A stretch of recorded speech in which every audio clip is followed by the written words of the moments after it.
In this lesson, we're going to talk about geometric probability in relation to area.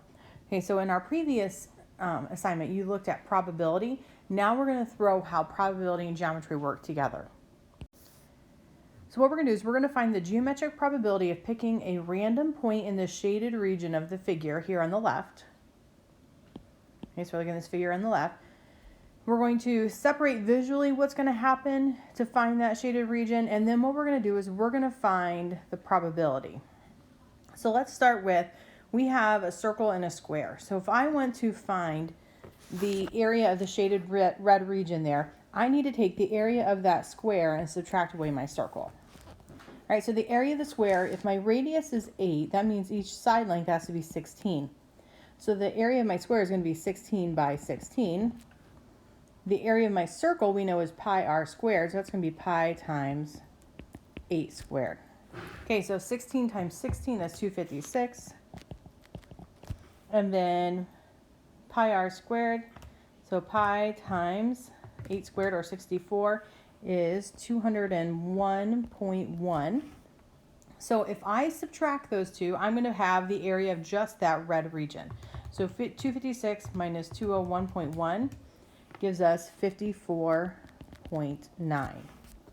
So to find the probability of that shaded area, we're going to take the area of the shaded region and divide it by the area of the whole thing. So the whole thing would be the square, right? And then the shaded region is what we just calculated right here. So my numerator is going to be my shaded region, which is 54.9. My denominator is going to be the whole overall object, which is that square.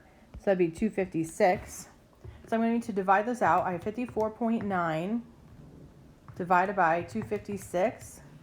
Decimal wise, that would give me 0.21 if I rounded to 2 decimal places. And then if I want to put that into a percent, I'm going to multiply by 100 and I would have 21%. Let's look at our next problem. This time we have a rectangle and we have 6 circles on the inside.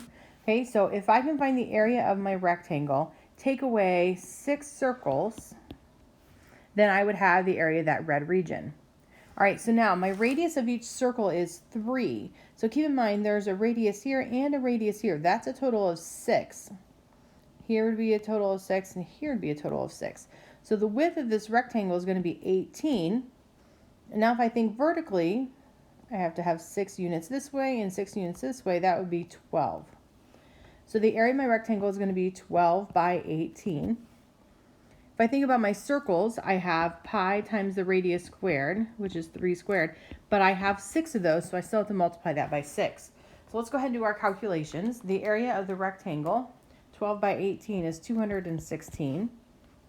The area of my circle, I'd have pi times 3 squared, or 9, times 6, because I have 6 circles. That's 169.6. So if I subtract those two, that will give me the area of that red region. So I end up with 46.4. All right, so if I want to find my probability, the area of the shaded region is going to be 46.4. My total area of the whole thing, that's my 216. Let's go ahead and divide those. And I have 0.21. So again, that would be, if I multiply by 100, 21%. For our final problem, we have a triangle in a semicircle, or half of a circle. So we're going to start by, if I can find the area of my triangle, I want to take away half of a circle. So we know the area of triangle is 1/2 base times height. So my area here is going to be 1/2. My base and my height are going to be 20 and 20. For my circle, area is going to be pi r squared, so pi times 6 squared. But we only want 1/2 of that, right? Because it's only half of a circle. So 1/2 of 20 times 20, that's going to be 200. Then 1/2 times pi times my radius squared gives me 56.5. So 200 minus 56.5 gives me 143.5. So the area of my shaded region is 143.5.